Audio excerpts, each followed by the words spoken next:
आप मोदी जी को देखिए, मोदी जी देश के प्रधानमंत्री हैं, वो गुजरात के भी प्रधानमंत्री हैं, बंगाल के भी प्रधानमंत्री हैं और बिहार के भी प्रधानमंत्री हैं। जब मोदी जी कल परसों बंगाल गए, वहां पर उन्होंने मेट्रो का उद्घाटन किया। अभी 2 दिन के बाद वो गुजरात जाएंगे, वहां सेमीकंडक्टर के फैक्ट्री का उद्घाटन करेंगे। कल मोदी जी बिहार आए थे, उन्होंने यहां जूट मिल, चीनी मिल की बात नहीं की।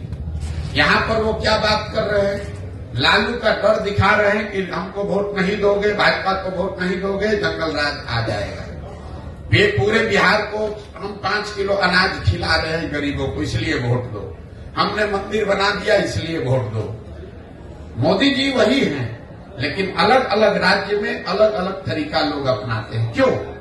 क्योंकि उनको भी मालूम है कि बिहार में लोग पढ़ाई और रोजगार नहीं मांग रहे हैं। बिहार में लोग 5 किलो अनाज मांग रहे हैं, हिंदू मुसलमान मांग रहे हैं, जाति मांग रहे हैं। तो आपको जातिगत जनगणना मिला।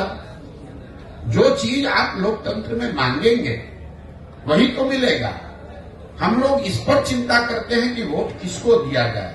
मेरी अपनी 20 वर्ष की समझ है कि किसको आप वोट देते हैं ये जरूरी नहीं है।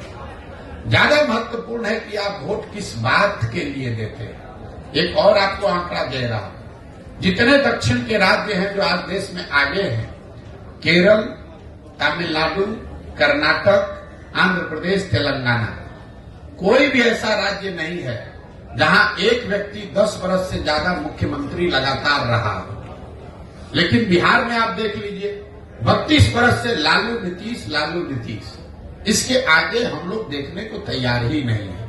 ये इसलिए है कि जाति धर्म के नाम पर बंधुआ मजदूरी हो गई, एक आदमी बन गया, अब वो और उसके बच्चे ही यहाँ पर आगे चलाते रहेंगे। तो नई हवा, नई सोच, नया प्रयास हो नहीं रहा है। इसलिए नहीं हो रहा है कि समाज उसके लिए वोट नहीं कर रहा है। तो जब तक आप समाज में ये सुधार नहीं लाएंगे कि मेरे भाई तुम पाकिस्तान और पुलवामा के लिए वोट दे रहे हो, जबकि तुम्हारे बच्चे जाकर गुजरात में, तमिलनाडु में मजदूरी कर रहे हैं, तो तुम्हारा भला कैसे होगा।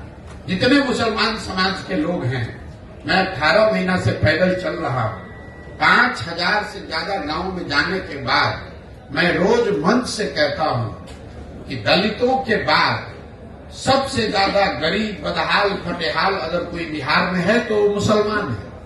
लेकिन 32 साल से मुसलमानों ने लालटेन का साथ नहीं छोड़ा है।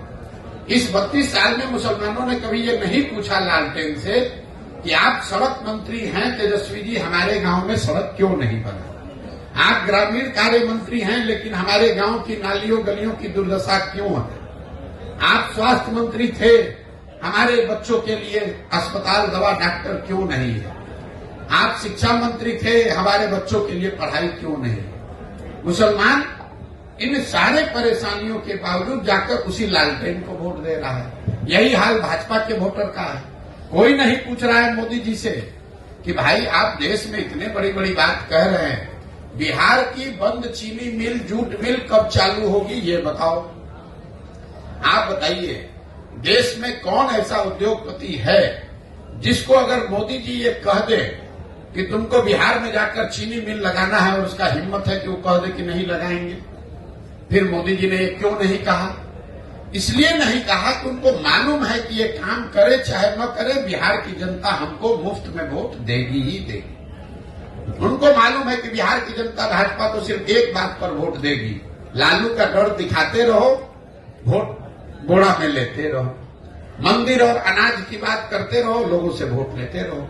इसी तरह लालू जी को पता चल गया है कि मुसलमानों के लिए काम नहीं करना है, उनको सिर्फ भाजपा का डर दिखाते रहना है। न उनको भागीदारी देनी है, न हिस्सेदारी देनी है, उनको किरासन तेल बनाकर अपने लालटेन में जलाते रहना है। मुसलमान अपना और अपने बच्चों का भविष्य जला रहा है। लालटेन की रोशनी लालू जी के घर में हो रही है, मुसलमानों के घर में नहीं हो रही है। लेकिन अगर ये बात मुसलमानों को नहीं समझ में आएगी तो कैसे कोई सुधार ला देगा। कोई एक प्रशांत किशोर आ जाए कि 10 प्रशांत किशोर आ जाए। इसीलिए हमने दल नहीं बनाया है, इसीलिए हम वोट नहीं मांग रहे हैं। हम ये कह रहे हैं कि नहीं, पहले आप समझो, आप खड़े हो। अगर आप अपने बच्चों के लिए खड़े होगे तो प्रशांत किशोर आपकी मदद करेंगे। आपको लग रहा है कि हम कुछ नया काम कर रहे हैं। हम अपने दिमाग में वही काम कर रहे हैं जो पहले कर रहे थे। पहले मैं दलों को, नेताओं को सलाह देता था, उनको ये बताता था कि किस तरीके से संगठित होइए, किस तरह से अपने दल का गठन कीजिए, किस तरीके से चुनाव का प्रचार कीजिए, किन मुद्दों की बात कीजिए, कैसे भाषण दीजिए ताकि आप जीत कर आइए। काम अभी भी मैं वही कर रहा हूं और दलों और नेताओं को छोड़ दिया।